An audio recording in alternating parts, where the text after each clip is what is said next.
الله أكبر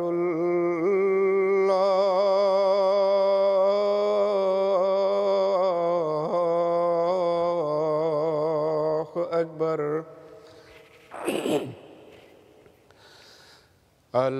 الله أكبر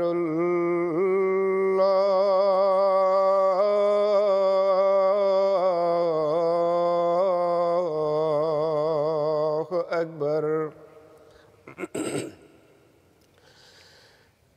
أشهد أن لا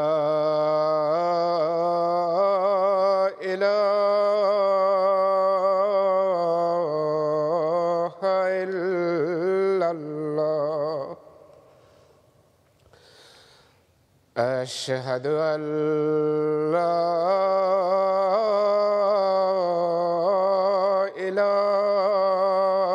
إله إلا الله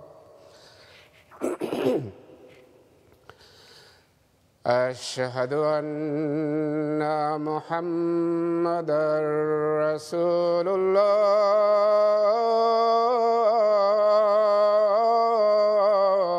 الله أشهد أن محمدًا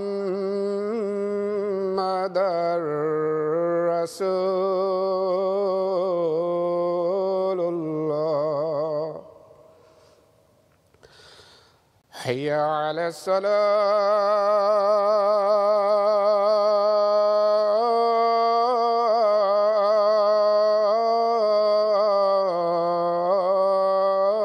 الصلاة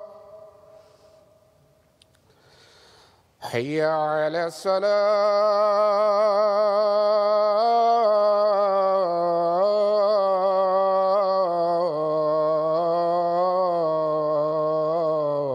الصلاة حي على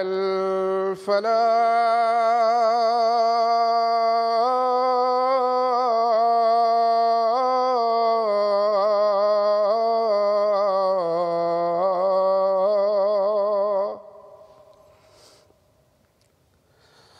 حي على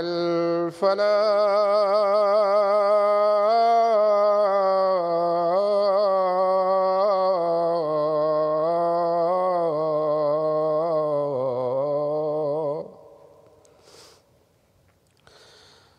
الله أكبر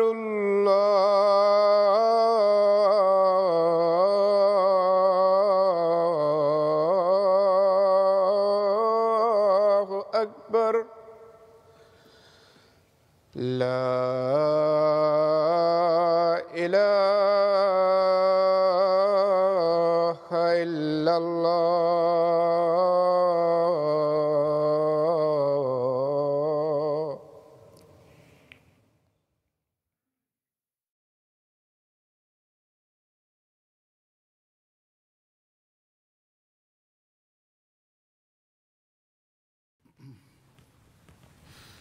السلام عليكم ورحمة الله.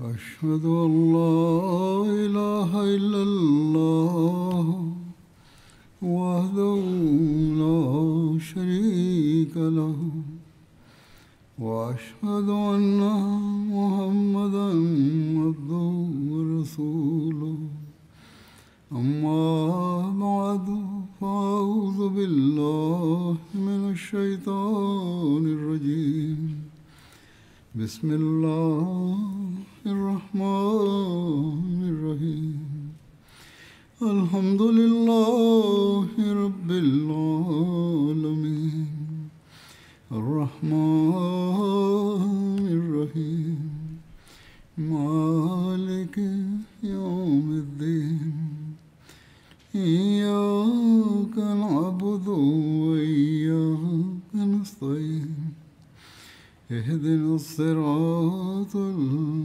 المستقيم صراط الذين أنعمت عليهم غير المغضوب عليهم ولا الضالين.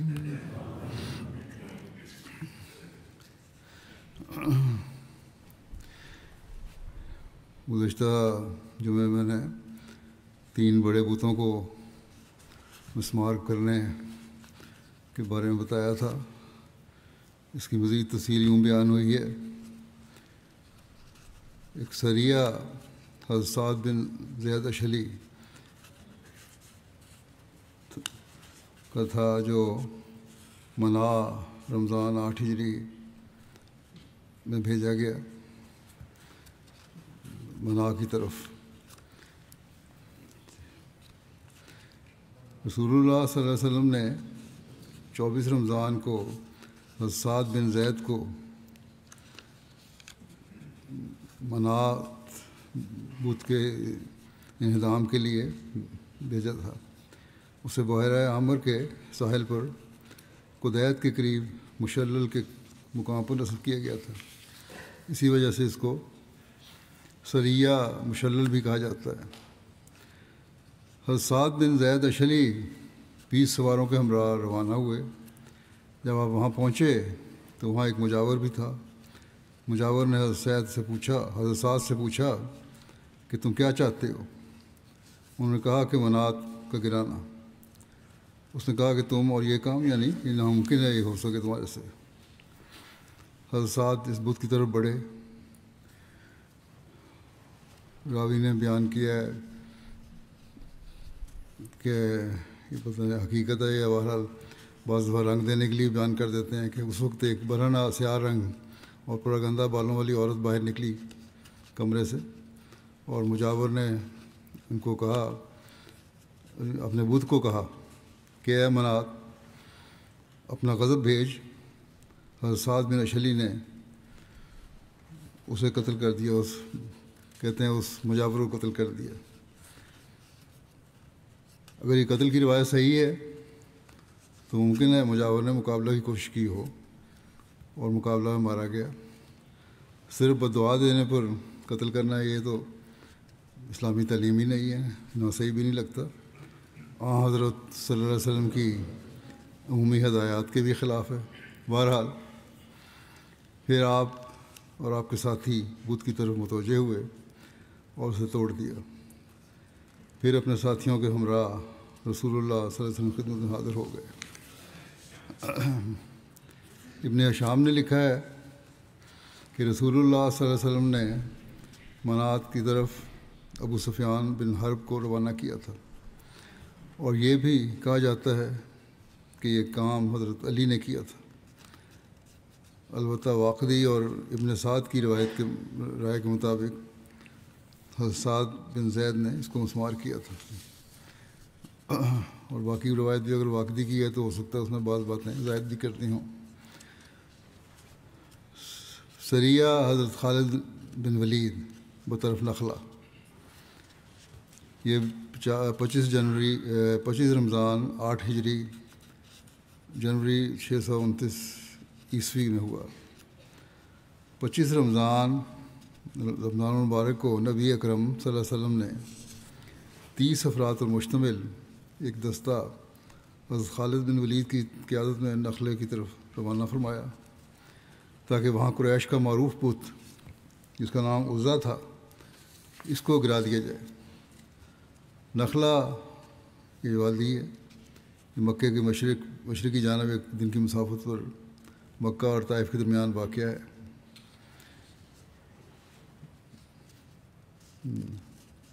یہ نخلا کے مقام پر ایک گھر تھا جس کے نگران و نگہبان بنو شیبان تھے.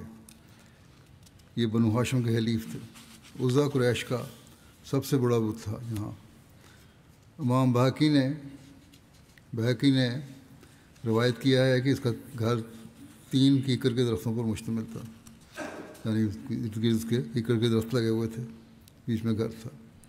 ابن اسحاق کہتے ہیں کہ جب عزا کے مجاور کو حضرت خالد کی آمد کا علم ہوا تو بت پر تلوار لٹکا کر خود پہاڑ پر چڑھ گیا اور یہ شعر پڑھنے لگا. اس کا ترجمہ یہ ہے کہ اے عزا، خالد پر ایسا شدید حملہ کر جو کچھ بھی باقی نہ چھوڑے.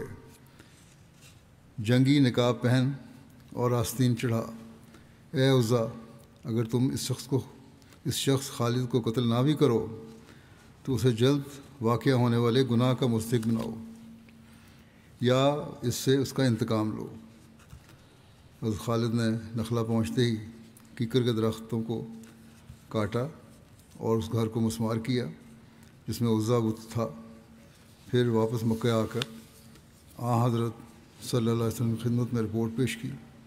آپ نے فرمایا، کیا تم نے وہاں کوئی خاص چیز دیکھی تھی؟ حضرت خالد نے نفی میں جواب دیا. آپ نے فرمایا، پھر تو تم نے عزا کو ختم نہیں کیا. واپس جاؤ اور اس کا قلعہ کما کر کے آؤ.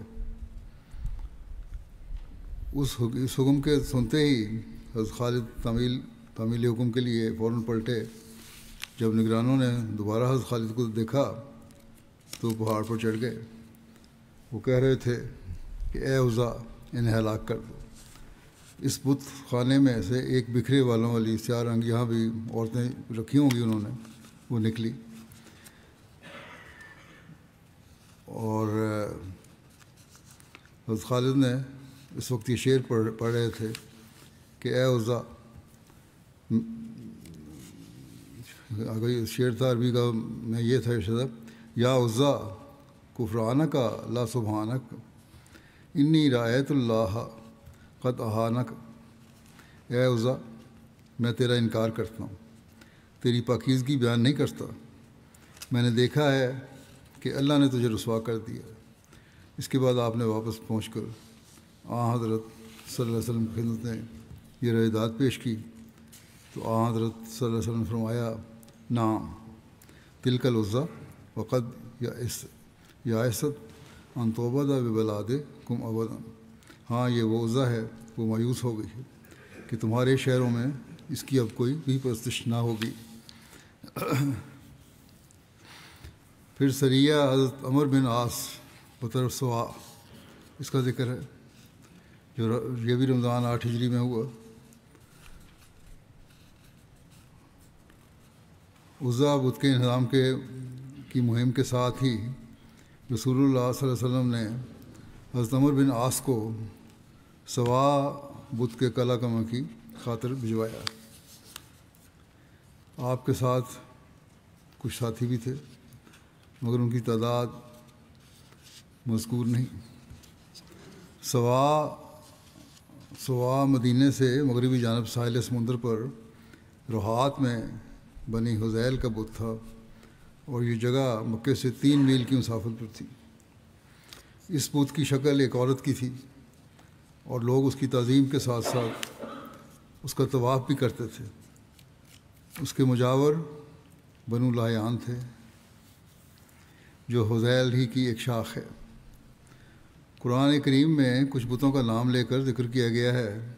اس میں اس بت کا بھی ذکر ہے. چنانچہ سورہ نوح میں آتا ہے، وَقَالُوا لَا تَذَرُنَّ آلِهَتَكُمْ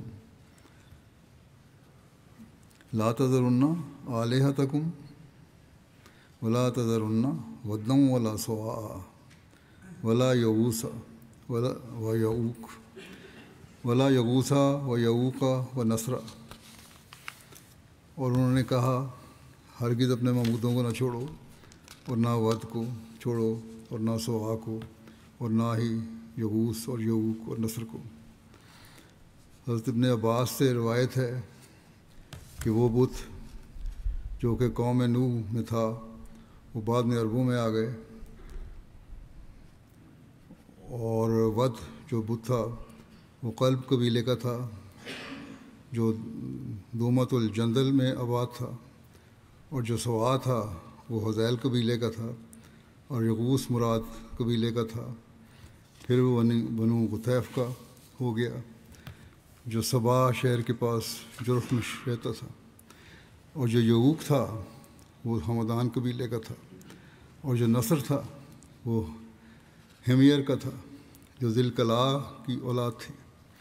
دراصل یہ سب ان چند نیک ناموں کے نام ہیں، نیک آدمیوں کے نام ہیں جو حضرت نوح کی قوم میں سے تھے، جب وہ مر گئے تو شیطان نے ان کی قوم کے دل میں یہ ڈالا کہ ان جگہوں پہ جہاں وہ بیٹھا کرتے تھے بت کھڑے کر دو اور ان کے ناموں پر ان کے نام رکھو۔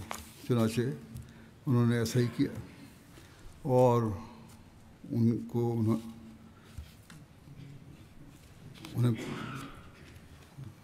اور پوجا جاتا تھا انہیں، مگر جب وہ ہلاک ہو گئے، ان کو آدمیوں کو نہیں پوجا جاتا تھا، مگر جب وہ ہلاک ہو گئے اور اصل معلومات نہ رہیں تو ان کو بتوں کو پوجنا شروع کر دیا، یا ان کے نمونے بنا کے ان کو پوجنا شروع کر دیا، نام بنا کے۔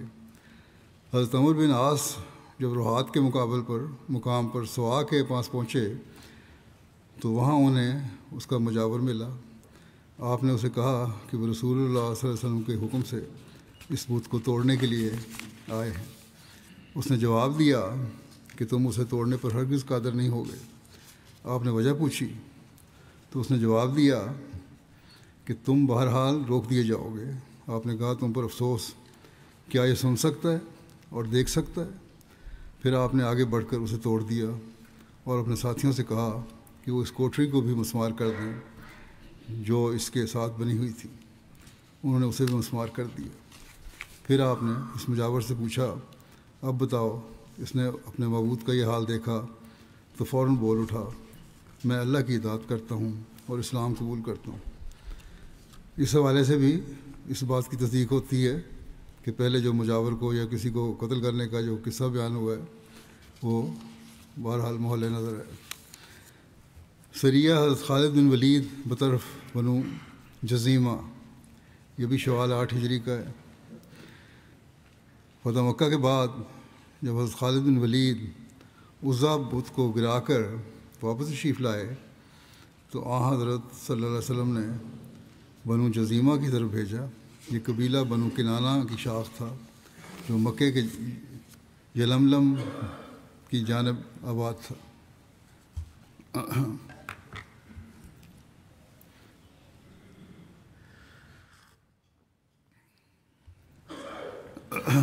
نبی اکرم صلی اللہ علیہ وسلم نے حضرت خالد کو فرمایا اس قبیلے کو اسلام کی دعوت دیں، اور آپ صلی اللہ علیہ وسلم نے یہ بھی فرمایا کہ ان سے جنگ نہیں کرنی۔ یہ حضرت صلی اللہ علیہ وسلم کا اصولی ارشاد ہمیشہ سے تھا، یہ ہمیشہ یاد رکھنا چاہیے کہ جنگ نہیں کرنی۔ حضرت خالد بن ولید مہاجرین و انصار اور بنو سلیم کے 350 آدمیوں کے ہمراہ روانہ ہوئے۔ جب حضرت خالد وہاں پہنچے تو انہوں نے دیکھا کہ لوگ ہتھیار اٹھائے ہوئے ہیں جیسے کہ حملہ آور ہوں۔ حضرت خالد نے ان لوگوں سے کہا کہ ہتھیار رکھ دو، لوگ تو اسلام قبول کر چکے ہیں۔ خالد کی بات سن کر ان میں سے ایک شخص حجدم نام کا کھڑا ہوا اور اپنی قوم کو مخاطب کرتے ہوئے کہا کہ اے بنو جزیمہ، ہتھیار نہ رکھنا، یہ خالد ہے، ہتھیار رکھنے کے بعد تم لوگوں کو گرفتاری اور موت کا سامنا کرنا ہوگا، اس لیے میں تو ہتھیار نہیں رکھوں گا۔ اس پر باقی لوگوں نے حجدم کو سمجھایا کہ کیوں تم ہمارا خون کروانے پر تلے ہوئے ہو، ہتھیار رکھ دو، اور لوگ اس کو سمجھاتے رہے یہاں تک کہ اس سے ہتھیار لے لیے۔ ہتھیار پھینک دینے کے بعد ان لوگوں کو قید کر لیا گیا، یہ بھی روایت میں ہے، اور ہر مسلمان کو ایک دو قیدی دیے گئے اور رات بھر یہ قید میں رہے۔ شاید اس لیے قید کیے کہ انہوں نے ہتھیار اٹھائے تھے، ان کی نیت کو پتہ نہیں تھا۔ بہرحال ایک روایت کے مطابق جب حضرت خالد وہاں پہنچے اور انہیں اسلام کی دعوت دی تو ان لوگوں نے کہا اسلمنا، ہم نے اسلام قبول کیا۔ انہوں نے اسلمنا کہنے کے بجائے یہ کہنا شروع کیا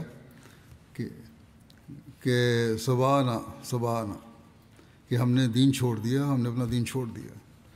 اس پر حضرت خالد کو یہ غلط فہمی ہوئی کہ یہ تو مسلمان نہیں ہیں، چنانچہ انہوں نے ان کو قتل کا فتویٰ دے دیا۔ یہ طویل پیش کی جاتی ہے۔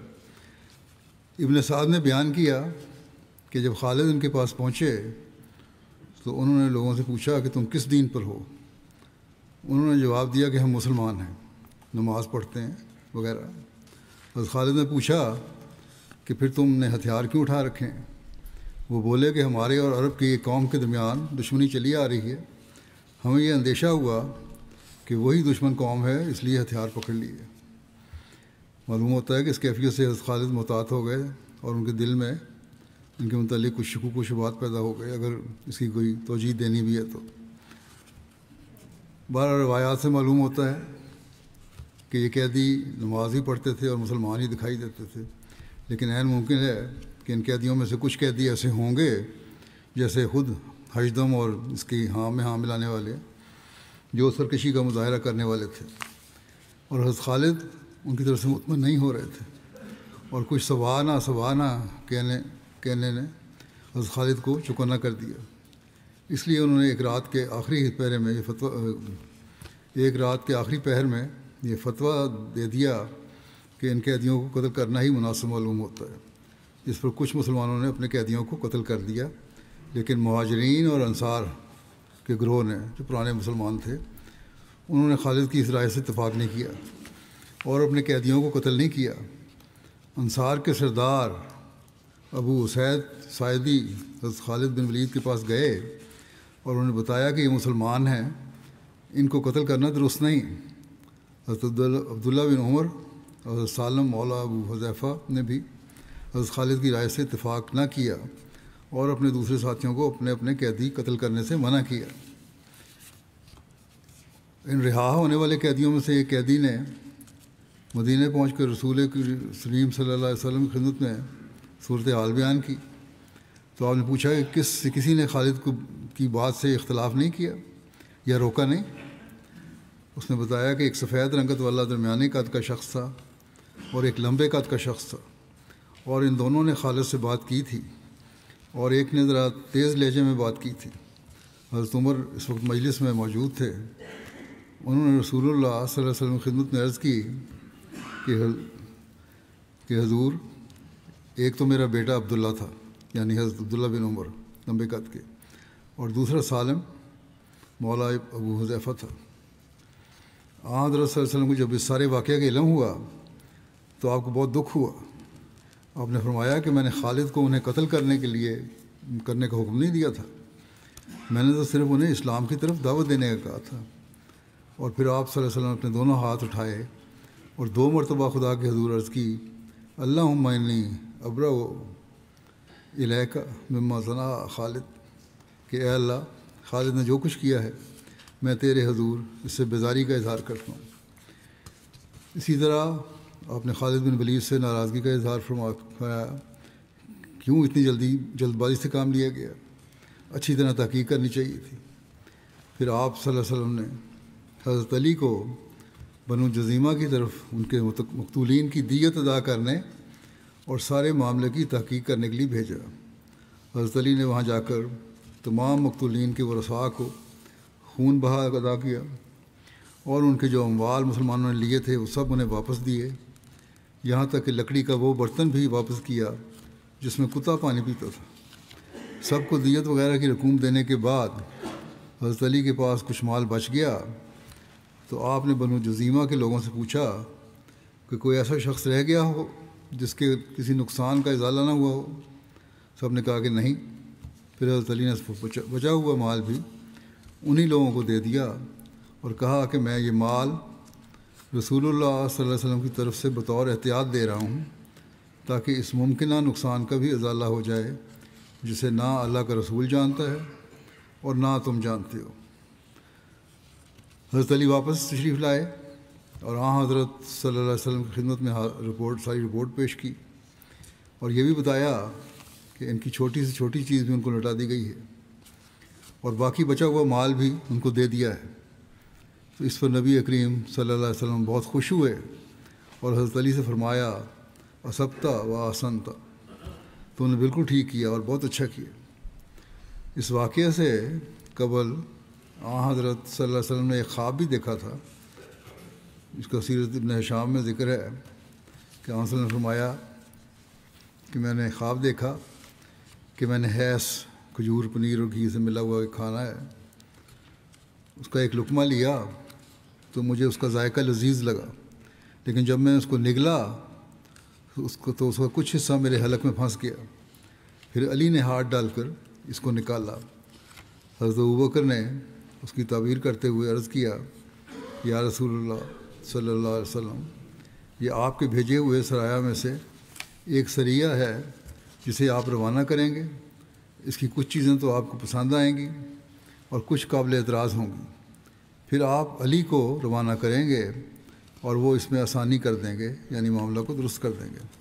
چنانچہ اس سریہ کے واقعات سے یہ خواب پورا ہو گیا۔ بخاری کے اشارے حضرت سید زید العابدین ولی اللہ شاہ صاحب، جو جماعت کے معروف بزرگ بھی ہیں، اور بخاری کی شرح لکھی ہے انہوں نے، اس سارے واقعہ اور روایات کو تجزیہ کرتے ہوئے لکھتے ہیں کہ طبقات ابن سعد اور سیرت ابن ہشام دونوں میں اس مہم کا ذکر ہے کہ فتح مکہ کے بعد نبی کریم صلی اللہ علیہ وسلم نے مختلف اطراف میں کچھ دستے بھیجے تاکہ متعدد قبائل کی طرف سے ان کی اسلام کے لیے رغبت معلوم کی جائے، اسلام کی طرف سے رغبت معلوم کی جائے، یعنی کہ زبردستی مسلمان بنایا جائے۔ چنانچہ آپ کا حضرت خالد بن ولید کو بنو جزیمہ کی طرف بھجوانا بھی اسی غرض سے تھا۔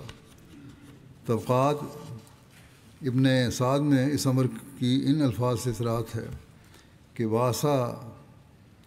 بآساہ الی بنی جزیمہ داعیا الی الاسلام ولم یبعث مقاتلا، کہ یعنی نبی کریم صلی اللہ علیہ وسلم نے 350 مہاجرین اور انصار کے ساتھ حضرت خالد بن ولید کو شوال 8 ہجری میں بنو کنانہ کے قبیلہ بنو جزیمہ کے پاس بھیجا، جو مکے کے قریب یلملم کے اطراف میں آباد تھا، اور انہیں وہاں لڑنے کے لیے نہیں بلکہ دعوت اسلام کی غرض سے بھیجا تھا۔ یہ قبیلہ اسلام کی طرف راغب تھا۔ اس مہم کا نام یوم القمیصہ بھی ہے۔ قمیصہ سے مراد چشمے سے نکلنے والا پانی ہے۔ مکہ مکرمہ کے قریب بادیہ میں ایک مقام تھا جہاں بنو جزیمہ رہتے تھے۔ حضرت عبداللہ بن عمر جو اس روایت کے راوی ہیں، اس مہم میں موجود تھے۔ ان کے بیان میں اختصار ہے۔ ابن اسحاق نے واقعہ کی تفصیل بیان کی ہے۔ اس سے معلوم ہوتا ہے کہ بنو جزیمہ کے ایک مخصوص حصے نے اسلام قبول کرنے سے انکار کیا اور اکثر مسلمان ہو چکے تھے۔ منکرین اسلام مسلح ہو کر لڑنے لگے، جس کی وجہ سے حضرت خالد بن ولید نے ان کا مقابلہ کیا اور شکست ہونے پر وہ قید کیے گئے۔ ان میں سے بعض اپنے آپ کو نرغے میں دیکھ کر سبانہ سبانہ کے الفاظ سے اپنے اسلام کا اظہار کرنے لگے۔ سبانہ کے معنی ہیں ہم صابی ہو گئے، یعنی اپنا دین تبدیل کر لیا۔ حضرت صلی اللہ علیہ وسلم مکہ مکرمہ میں لفظ صابی سے تنزن پکارے جاتے تھے اور لوگوں کو اس لفظ سے نفرت دلائی جاتی تھی کہ انہوں نے اپنا دین بدل لیا ہے۔ بہرحال لڑنے والوں نے واضح طور پر اور انشراح سے اسلام قبول کرنے کا اظہار نہیں کیا تھا، بلکہ وہ سوانہ کا لفظ استعمال کرنے لگے۔ اس فکرے سے وہ اپنے آپ کو لڑائی میں قتل سے بچانا چاہتے تھے، بچا نہ سکے۔ حضرت عبداللہ بن عمر کا بیان ہے کہ انہوں نے حضرت خالد بن ولید کے پیغام پر اپنے قیدی قتل نہیں کیے، اور حضرت صلی اللہ علیہ وسلم سے اس واقعے کا ذکر کیا جس پر آپ نے ہاتھ اٹھائے اور حضرت خالد بن ولید سے بیزاری اور ناراضگی کا اظہار فرمایا۔ ابن اسحاق اور ابن سعد کے بیان میں ہے کہ مجاہدین میں بنو سلیم اور مدلج قبیلے کے جنگجو بھی شامل تھے، جو بنو جزیمہ کے طرح بنو کنانہ کی ایک شاخ تھے، اور جزیمہ کو اس سے پہلے کسی جنگ میں نقصان پہنچا چکے تھے۔ جب بنو جزیمہ نے بنو سلیم و مدلج کو مجاہدین اسلام کے لشکر کے ساتھ دیکھا تو وہ ان سے مقابلہ کرنے کے لیے مسلح ہو گئے۔ حضرت خالد نے ان سے کہا کہ لوگ مسلمان ہو چکے ہیں، یہ لڑائی کس لیے؟ ہتھیار ڈال دو، جیسا کہ پہلے بیان ہو چکا ہے۔ حجدم نامی سردار نے انہیں مشورہ دیا کہ ہتھیار نہ ڈالنا ورنہ قتل قید ہو گئے۔ قوم کے بعض لوگوں نے اسے روکا اور کہا کہ خون ریزی کیوں کراتے ہو؟ لوگ تو مسلمان ہو چکے ہیں۔ ابن ہشام کی روایت سے پایا جاتا ہے کہ ان قبائل بنی کنانہ کے درمیان بعض خون ریزیوں کے انتقام کا سوال بھی تھا، جس کی وجہ سے بعض لڑے اور مارے اور قید کیے گئے۔ معلوم ہوتا ہے کہ بنو سلیم کے جنگجو لوگوں نے حضرت خالد بن ولید کے فتویٰ پر اپنے بعض قیدی کسی دیرینہ انتقام میں قتل کر دیے اور ان کے اظہار اسلام کو نفاق پر معمول کیا، لیکن مہاجرین و انصار نے خالد کا یہ فتویٰ قبول نہیں کیا اور اپنے قیدی مذکورہ بالا الفاظ سے اظہار اسلام پر آزاد کر دیے۔ انہوں نے قتل کرنے کے بجائے ان کو آزاد کر دیا۔ حضرت صلی اللہ علیہ وسلم کا فتویٰ واضح ہے۔ حضرت عبداللہ بن عمر کے بیان مندرجہ روایت سے بھی ظاہر ہے کہ اسیروں کے قتل کرنے کے متعلق حضرت خالد بن ولید کا حکم نہ تھا، بلکہ ایک فتویٰ تھا جس سے صحابہ کرام کی اکثریت نے اتفاق نہیں کیا۔ اگر حکم ہوتا تو سب اس کو مانتے اور کوئی اس سے اختلاف نہ کرتا، لیکن فتویٰ دینے میں حضرت خالد سے بعض وجوہ سے غلطی ہوئی اور حضرت صلی اللہ علیہ وسلم کو خالد کی اس مذکورہ غلطی سے شدید صدمہ ہوا، اور آپ صلی اللہ علیہ وسلم نے اس کی تلافی کے لیے حضرت علی کو بھیجا، جنہوں نے جا کر ایک ایک بچے کا خون بہا ادا کیا، یہاں تک کہ جن کے کتے مارے گئے تھے ان کے کتوں کا بھی خون بہا دیا گیا۔ سیرت ابن ہشام میں یہ لکھا ہے، اور علاوہ واجبی دیت کے ان کو مزید رقم بھی دی۔ امام باقر نے بھی حضرت علی کے ذریعہ تلافی نقصان کرنے کا ذکر کیا ہے کہ حضرت خالد لڑائی میں انہیں قتل اور قید کرنے لگے۔ اس سے مراد یہ نہیں تھی کہ ہتھیار ڈالنے پر بھی انہیں قتل کرنے لگے۔ ابن سعد نے اس تعلق میں جو روایتیں نقل کی ہیں، ان میں سے ایک روایت بحوالہ ابن اسحاق حضرت ابن ابی حضرت اسلمی کی ہے۔ وہ اس رسالے میں موجود تھے اس فوج میں۔ ابن سعد کے بیان سے ظاہر ہے کہ بعض نے لڑائی کی، اور یہ ذکر بھی ہے کہ بنو جزیمہ کو مسلح دیکھ کر حضرت خالد نے ان سے دریافت کیا، ما بال السلاح علیکم، کیا بات ہے تم ہتھیار اٹھائے ہوئے ہو؟ انہوں نے کہا کہ ہمارے درمیان اور بعض عرب قبائل کے درمیان پرانی دشمنی ہے، سو ہم اس بات سے ڈرے کہ تم وہی لوگ ہو، اس لیے ہم ہتھیار بند ہو گئے۔ حضرت خالد نے انہیں قید کرنے کے لیے حکم دیا، ان کے بازو جکڑے گئے اور انہیں اپنے ساتھیوں میں تقسیم کر دیا۔ امام ابن حجر نے یہ حوالہ نقل کر کے لکھا ہے کہ لڑنے والوں نے لڑائی کے بعد اپنے آپ کو سپرد کیا۔ امام بخاری کی روایت میں اختصار ہے، اور کتاب مغازی کی روایت میں جو واقعات بیان ہوئے ہیں ان میں بھی واضح ارتباط نہیں ہے، البتہ اس سے مجملاً معلوم ہوتا ہے کہ جو جھڑپ اس تبلیغی مہم کے دوران ہوئی ہے اس میں زمانہ جاہلیت کی کسی خون ریزی کا دخل ضرور تھا۔ محض لفظ سبانہ سے متعلق اختلاف رائے پر بعض قیدیوں کا قتل کیے جانا بعید از عقل ہے، خصوصاً جب مہاجرین و انصار برملا فتویٰ مذکورہ بالا کے خلاف تھے۔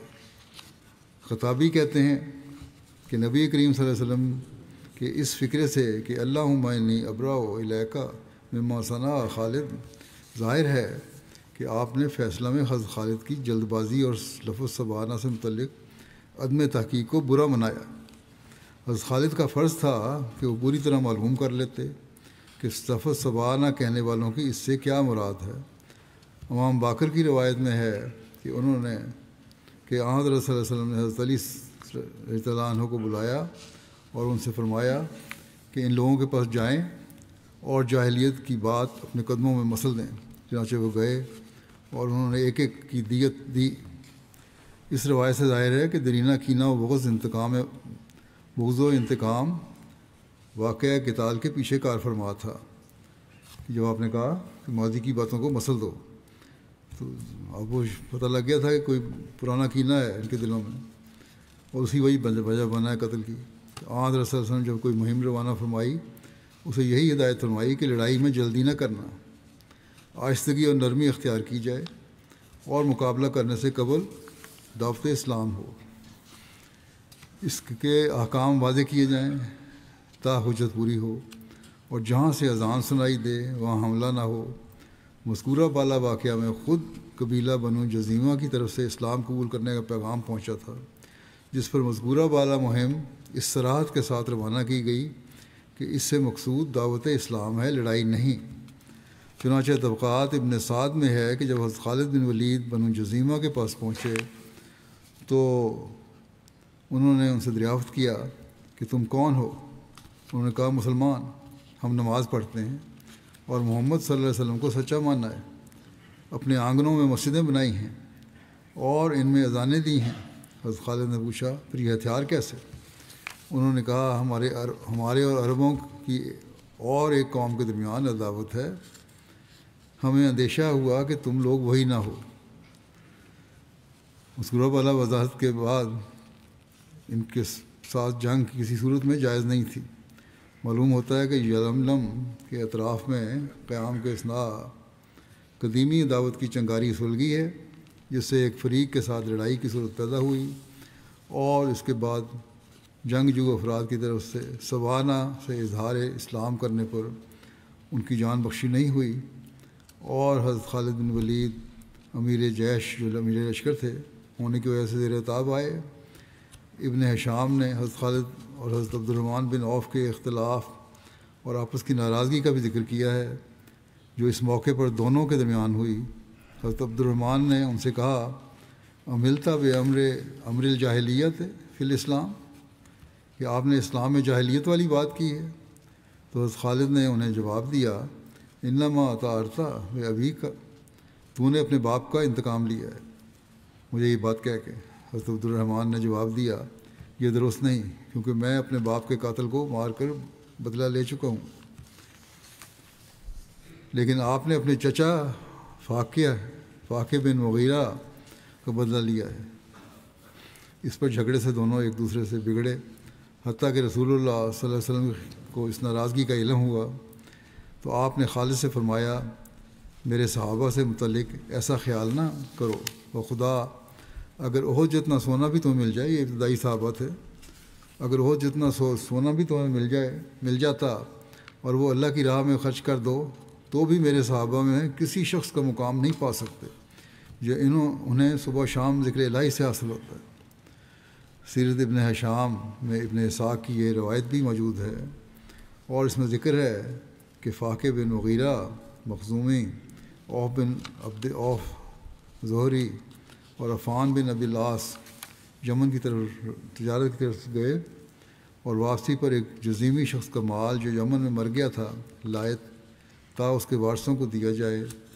بنو جزیمہ کا ایک شخص خالد بن ہشام راستے میں ان سے ملا اور جب اسے جزیمی شخص کی موت کا علم ہوا تو اس نے کہا کہ وہ اس مال کا حقدار ہے۔ انہوں نے دینے سے انکار کیا، اس پر آپس میں لڑائی ہو گئی اور لڑائی میں اوف بن عبد اوف اور فاقہ بن مغیرہ دونوں مارے گئے اور عفان بن ابی العاص اور ان کا بیٹا عثمان بچ نکلے، اور انہوں نے فاقہ بن مغیرہ اور اوف بن عبد اوف کا مال لے لیا، اور عبد الرحمن بن اوف نے موقع پر خالد بن ہشام کو قتل کر کے اپنے باپ اوف کا انتقام لے لیا۔ قریش بھی اس واقعے سے سخت طیش میں تھے اور انہوں نے قبیلہ بنو جزیمہ پر حملہ کر کے اپنے مقتولین اور مالی نقصان کا بدلہ لینا چاہا، تو بنو جزیمہ نے کہا کہ تمہارے آدمیوں کا قتل ایک انفرادی واقعہ ہے، اس میں ہمارے ارادے کا دخل نہیں اور ہمیں ان کا علم نہیں تھا، ہم مقتولین کا اور مالی نقصان کا معاوضہ دے دیں گے۔ قریش نے ان کی معذرت اور تجویز کو قبول کر لی جو سیرت ابن ہشام میں مروی ہے۔ یہ بہرحال یہ واقعات ہیں جو پس منظر ہے بعض چیزوں کا کہ کیوں دشمنیاں تھیں، تو یہ بھی ایک واقعہ اس میں لکھا ہے دشمنیوں کی وجہ بننے میں، اور واقعہ کا یہ وہ پس منظر ہے جس کی وجہ سے حضرت خالد بن ولید محل اعتراض بنے اور صحابہ اسی وجہ سے حضرت خالد کے فیصلہ کے متعلق مطمئنہ تھے۔ بہرحال حضرت خالد کی طرف سے کسی قسم کا عذر بنایا نہیں جا سکتا کیونکہ وہ صرف دعوت اسلام کی غرض سے بھیجے گئے تھے جس میں کسی قسم کا جبر جائز نہیں تھا، اور صحابہ کرام کی اکثریت نے انہیں نیک مشورہ دیا تھا، اور جو قبول نہیں ہوا اور بنو سلیم کو راتوں رات اپنے قیدی قتل کرنے کا موقع مل گیا۔ ابن اسحاق کی ایک روایت میں حضرت خالد بن ولید کا یہ عذر نقل کیا گیا ہے کہ انہوں نے اسلام قبول کرنے میں لوگوں کا انکار دیکھ کر حضرت عبداللہ بن حذافہ سہمی کے مشورے پر ان سے جنگ کی۔ اس بارے میں ابن اسحاق کے یہ الفاظ ہیں کہ بعض لوگوں کا بیان ہے جو حضرت خالد کو اس قتل کرنے سے معذور ٹھہراتے ہیں کہ عبداللہ بن حذافہ سہمی نے آپ سے کہا تھا کہ رسول اللہ صلی اللہ علیہ وسلم نے تمہیں ان لوگوں کو قتل کرنے کا حکم دیا تھا اگر یہ اسلام سے باز رہیں۔ یہ عذر درست نہیں، کیونکہ امیر خالد تھے نہ کہ عبداللہ بن حذافہ سہمی، خواہ یہ غلطی عمدن ہوئی ہے یا تعویلاً، بہرحال امیر لشکر اس غلطی کا ذمہ دار تھا، خصوصاً جب حضرت صلی اللہ علیہ وسلم نے تحقیق کے بعد خالد پر شدید ناراضگی اور ان سے اپنی بیزاری کا اعلان فرمایا۔ تو بہرحال اب ہمیں آپ صلی اللہ علیہ وسلم کا فیصلہ تسلیم کرنا چاہیے، اور یہ واقعہ معمولی نہ تھا کہ فیصلہ نبوی کے بعد اس کے لیے عذر تلاش کیے جائیں کہ خالد نے ٹھیک کیا یا نہیں غلط کیا۔ آپ صلی اللہ علیہ وسلم نے فرمایا تم نے غلط کیا اور بیزاری کا اظہار کیا، بس اتنا کافی ہے ہمارے لیے۔ بہرحال عذر تلاش کریں گے تو اس سے آزادی مذہب سے متعلق اصولی تعلیم جو ہے اسلام کی، اس پر زیادہ آتی ہے۔ حضرت صلی اللہ علیہ وسلم نے تو لڑنے والوں سے جنگ کی اجازت دی ہے اور تبلیغ اسلام میں نرمی برتنے کا ارشاد فرمایا ہے۔ حضرت صلی اللہ علیہ وسلم نے فتح مکہ کے بعد متعدد مہمیں دعوت اسلام کی غرض سے قبائل عرب کی طرف روانہ فرمائیں اور ان کے امیروں کو صریح ہدایت کی گئی کہ اس میں لڑائی سے بچا جائے۔ کتب مغازی و تاریخ میں صراحت ہے کہ یہ وفود تو دعوت اسلام ہی کے لیے بھیجے گئے تھے۔ سیرت ابن ہشام اور طبقات ابن سعد کا بیان اس بارے میں گزر چکا ہے۔ علامہ طبری نے بھی بائیں الفاظ تشریح کی ہے کہ اللہ تعالیٰ کہ رسول اللہ صلی اللہ علیہ وسلم نے مکہ کے اطراف میں سرایہ روانہ فرمائے تا وہ لوگوں کو صنم پرستی بت پرستی سے ہٹائیں اور اللہ عز و جل کی عبادت کے لیے انہیں بلائیں، اور ان سرایہ کو لڑائی کرنے کا قطعاً حکم نہیں دیا تھا۔ بہرحال آج کل جو شدت پسند مولوی ہیں وہ انہی چیزوں کو دلیل بنا کے جواز نکالتے ہیں قتل کرنے کا اور لڑنے کا، لیکن علیہ وسلم کی بڑی واضح تعلیم ہے، کوئی جو سامنے سے جنگ نہ کرے اس سے جنگ نہیں کرنی تم نے، اور یہ جرم ہے۔ وہاں بخاری کی مندرجہ بالا روایت سے بھی اس امر کی تصدیق ہوتی ہے کہ حضرت خالد بن ولید دعوت اسلام ہی کے لیے بنو جزیمہ کی طرف بھیجے گئے تھے۔ فدعاہم الی الاسلام، اور انہوں نے تعمیل حکم میں انہیں اسلام کی دعوت دی۔ وہ اچھی طرح یوں نہ کہہ سکے ہم اسلام لائے، گھبراہٹ میں کہنے لگے ہم نے اپنا دین بدل ڈالا۔ اس فکرے کے تعلق سارے قبیلے سے نہیں تھا، کیونکہ ان میں سے اکثر مسلمان ہو چکے تھے پہلے، بلکہ صرف ایک خاص خاندان سے تھا جن کو اندیشہ تھا کہ ان سے انتقام لیا جائے گا، اس لیے وہ مسلح ہو کر لڑنے لگے۔ لڑائی میں اپنی شکست دے کر سبانہ سے اپنا اسلام کا اظہار کیا۔ وہاں بخاری کی روایت میں واحد درجہ اختصار ہے، اور انہوں نے وہی روایت قبول کی ہے جو ان کے معیار صحت پر ہے۔ حجدم نے اپنے لوگوں کو مشورہ دیا تھا کہ ہتھیار نہ ڈالو بلکہ مقابلہ کرو۔ اس سے بھی معلوم ہوتا ہے کہ اس سے سابقہ خون ریزی کی وجہ سے اندیشہ تھا۔ ابن اسحاق کی پہلی روایت میں اس کے یہ الفاظ نقل کیے گئے ہیں کہ اے بنو جزیمہ، یاد رہے یہ خالد ہے، ہتھیار ڈالنے کے بعد قید و بند ہوگا، اور اس کے بعد گردن زنی۔ اس کی قوم کے بعض لوگوں نے اسے پکڑا اور کہا کہ تم خون ریزی چاہتے ہو، لوگ تو مسلمان ہو چکے، اور انہوں نے ہتھیار ڈال دیے، جنگ ختم ہے اور امن ہے۔ لوگ اسے سمجھاتے رہے اور اس سے ہتھیار لے لیے، اور حضرت خالد کے کہنے پر باقی لوگوں نے بھی ہتھیار اتار دیے۔ سیرت ابن ہشام میں اس میں ذکر ہے۔ اس بیان سے ظاہر ہے کہ حجدم کے خدشات بلا وجہ نہ تھے۔ معلوم ہوتا ہے کہ صحابہ کرام قبیلے کے نو مسلمین کو دین اسلام کی تعلیم دینے کی غرض سے وہاں کچھ عرصہ ٹھہرے ہیں، جیسا کہ روایت کے الفاظ حتیٰ اذا کان یوم امرا خالد ان سے پایا جاتا ہے، اور دوران قیام ناگوار صورت پیدا ہوئی ہے جس سے قبیلے کے بعض لوگوں سے جنگ ہوئی اور شکست کھانے پر وہ کبھی قید ہوئے، اور جب قیدی مجاہدین کے سپرد کیے گئے تو وعید نہیں کہ بعض افراد کو اپنا پرانا کینہ نکالنے کا موقع مل گیا ہو اور انہوں نے اسے قتل کر دیا۔ ابن ہشام نے اس تعلق میں ابراہیم بن جعفر محمودی کی سند سے حضرت صلی اللہ علیہ وسلم کی خواب اور حضرت ابوبکر کی تعبیر کا بھی ذکر کیا ہے، جو پہلے میں بیان کر چکا ہوں کہ آپ نے کھجور، ستو اور گھی کے مالیدہ سے چند لقمے لیے جو مزیدار تھے، لیکن آخر ایک لقمہ حلق میں اٹک گیا اور حضرت علی نے ہاتھ ڈال کر نکال لیا۔ حضرت ابوبکر صدیق نے یہ تعبیر کی کہ اس کا تعلق تبلیغی وفد سے ہے اور مشورہ دیا کہ حضرت علی کو بھیجا جائے تا خالد کی غلطی کا تدارک ہو۔ اس خواب سے بھی ظاہر ہے کہ واقعہ کا تعلق قبیلہ جذیمہ کے ایک محدود حصے سے اور مخصوص قیدیوں سے تھا۔ یہ نہیں کہ سارے قیدی محض سوانہ کہنے سے قتل کیے گئے ہیں۔ دراصل یہ لوگ اسلام میں داخل نہیں ہوئے تھے اور سابقہ انتقام کا خوف و ہراس ان کے ذہنوں پر اتنا غالب تھا کہ وہ اپنے بچاؤ کی خاطر لڑنے لگے۔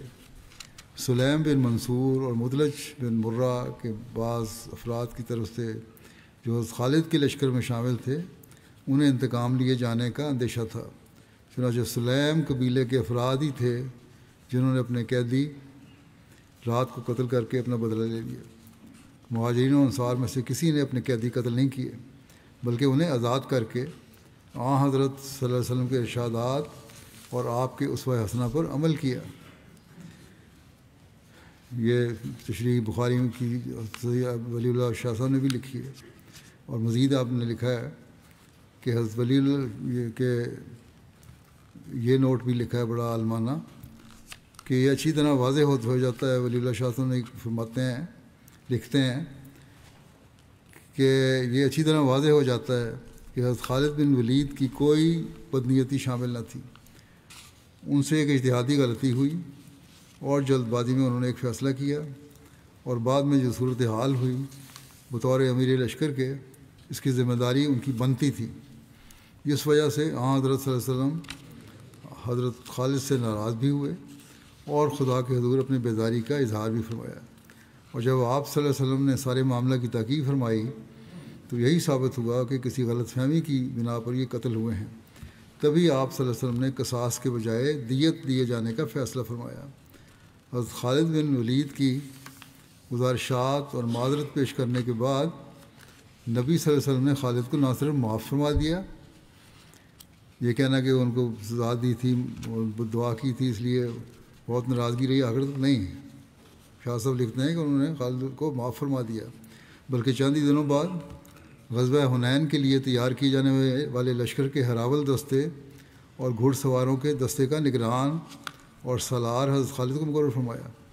اگر ناراضگی اتنی تھی تو دوسرے دستے کا نگران نہ مقرر فرماتے، لیکن آپ صلی اللہ علیہ وسلم نے نگران مقرر فرمایا۔ اس کے علاوہ دو اور سرایہ کا بھی مختصر ذکر ملتا ہے۔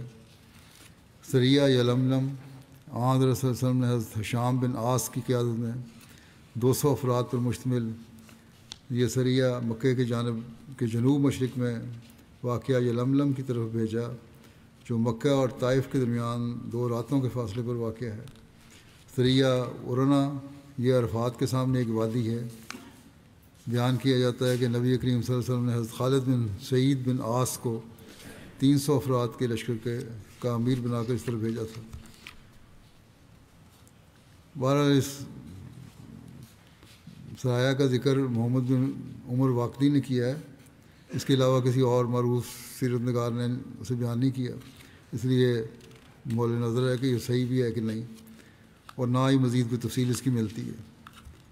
البتہ ایک سیرت نگار نے یہ لکھا ہے کہ ہمارے علم کے مطابق کسی مورخ نے اس فوجی دستے کی کارروائیوں کی تفصیل کا ذکر نہیں کیا جس کی قیادت خالد بن سعید بن عاص نے ارنا تک کی تھی۔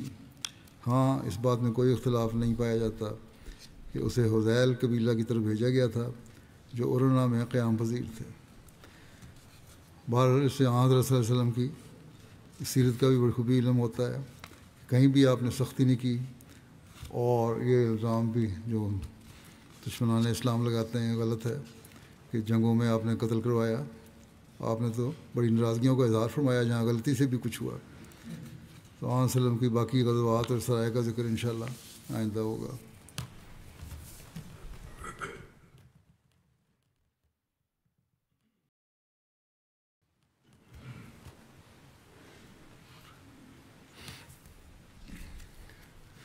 الحمد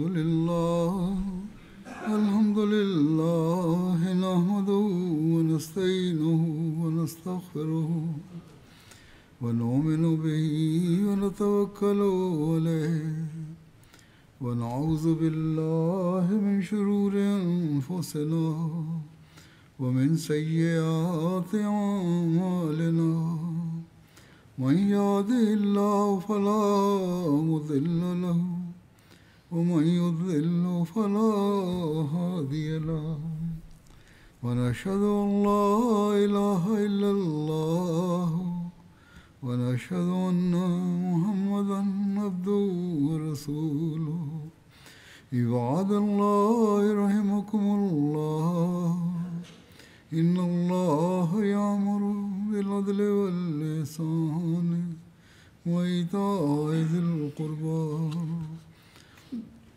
وينهى عن الفحشاء والمنكر والبغي يعظكم لعلكم تذكرون اذكروا الله يذكركم وادعوه يستجب لكم ولذكر الله أكبر.